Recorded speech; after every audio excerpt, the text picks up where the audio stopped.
Hello, welcome back to my kitchen. Today we're going to be making chicken pot pie, a delicious, simple comfort food that I think anybody can handle. It takes a little bit of time, but the actual skills required very basic.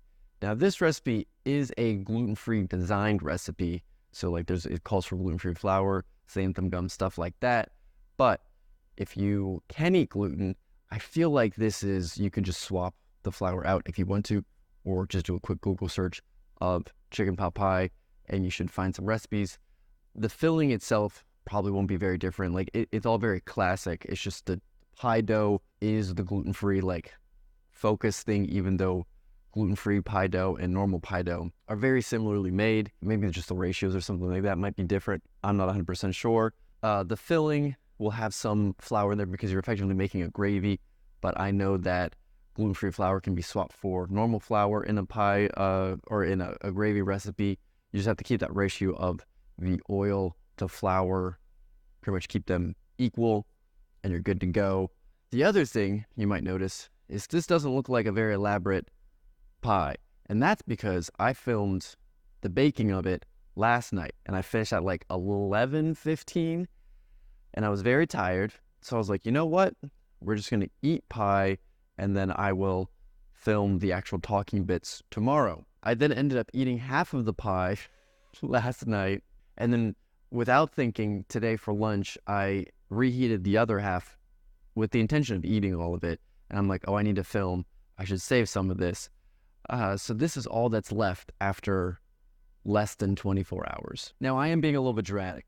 The filling and stuff like that I did, I have a second kind of mini pie that I made. You'll see that in the actual steps themselves because I made it side by side. So I do have more than this left, but it's just a full pie dish no longer exists. It's in here someplace. But on the positive side, I now have two examples of reheating it. So earlier I reheated in the oven, and then this I'm reheating it in the microwave. So I'll give you that kind of comparison at the end for if you do make this for some kind of meal prep or just have leftovers. Better ways to reheat it. I will give you a little spoiler. In the oven, very delicious. Pretty much just how it kind of tasted last night. I suspect that the microwave will probably make the crust more kind of flimsy rather than flaky, but that is for us to find out later. For right now, we're going to run through the ingredients and then get into cooking. Flour, salt, butter, milk, chicken, carrots, frozen peas, onions, black pepper, and chicken broth. So the first step is going to be a prep step, and that's just to get the carrots, the onion, and the chicken ready. So that's going to be to chop up the carrots. You can peel them if you want to. I view it as an unnecessary step, so I leave mine unpeeled, and then to dice the onions as well as dicing the chicken. The next step is going to be to add the carrots, the peas, and the chicken to a saucepan.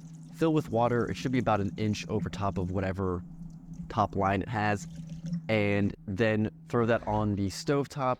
Let it boil for 15 minutes. Drain it and set it aside.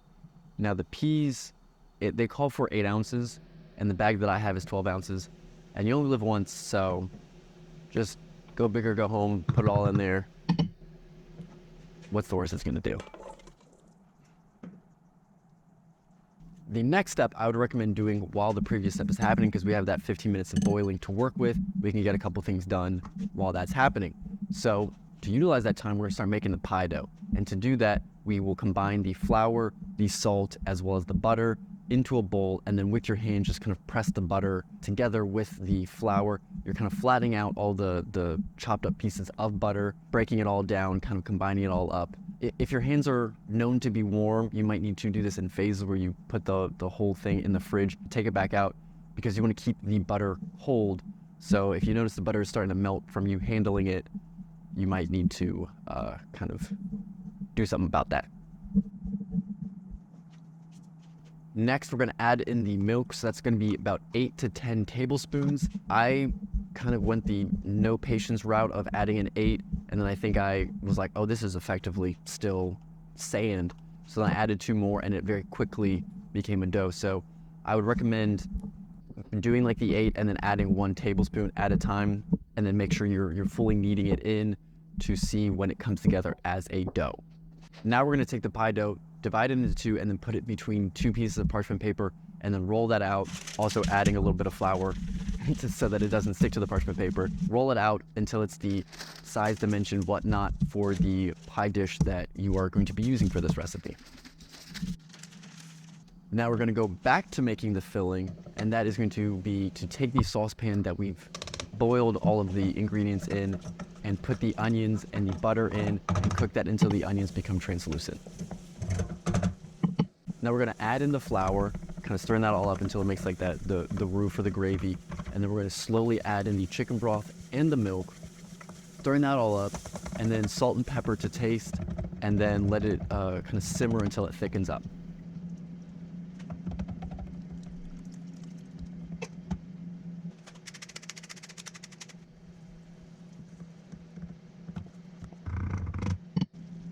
So we have everything finished. So we have the chicken, peas, and carrots. We have the gravy. We have the pie dough.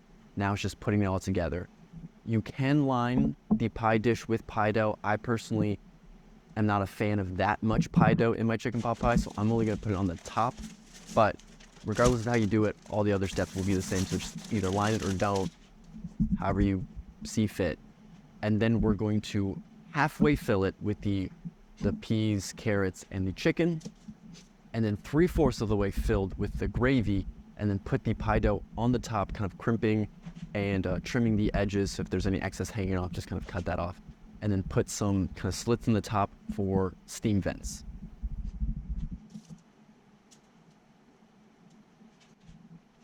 Now for the final step, just throw that in the oven at 425 for 30 to 35 minutes until the top is golden brown and the filling is bubbling.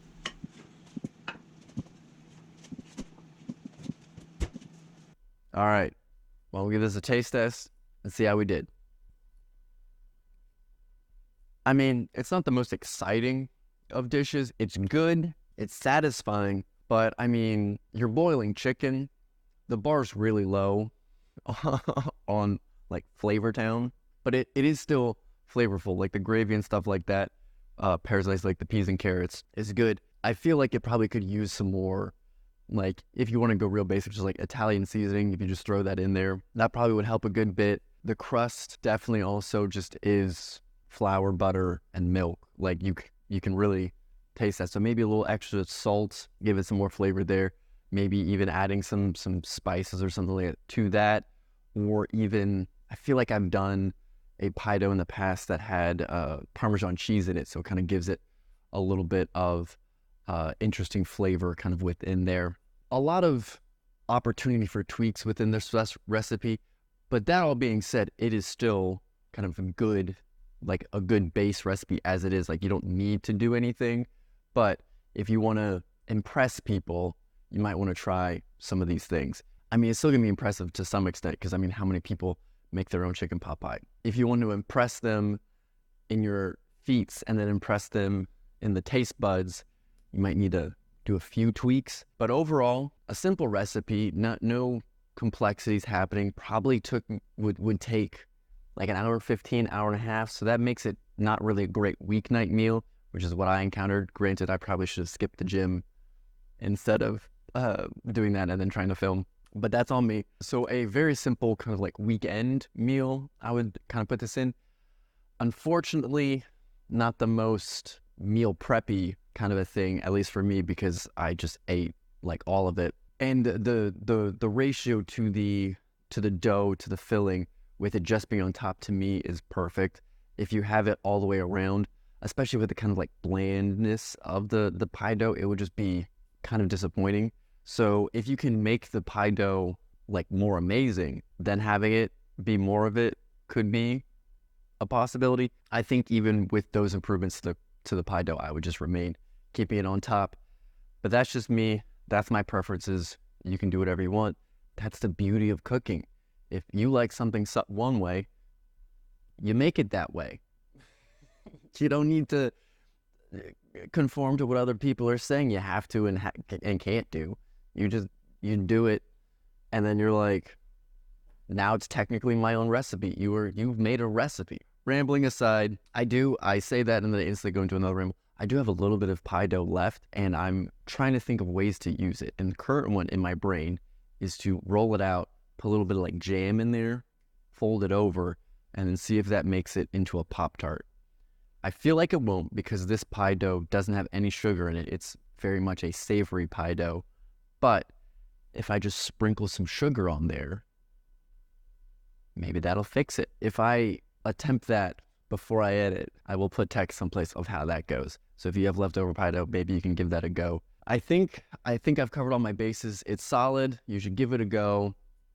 It's not going to blow anybody's socks off, but it is like a comfort food. Like you eat it, you feel good. It doesn't need to be flashy. And it's also simple, which I love. I love recipes that don't actually require a crazy amount of work.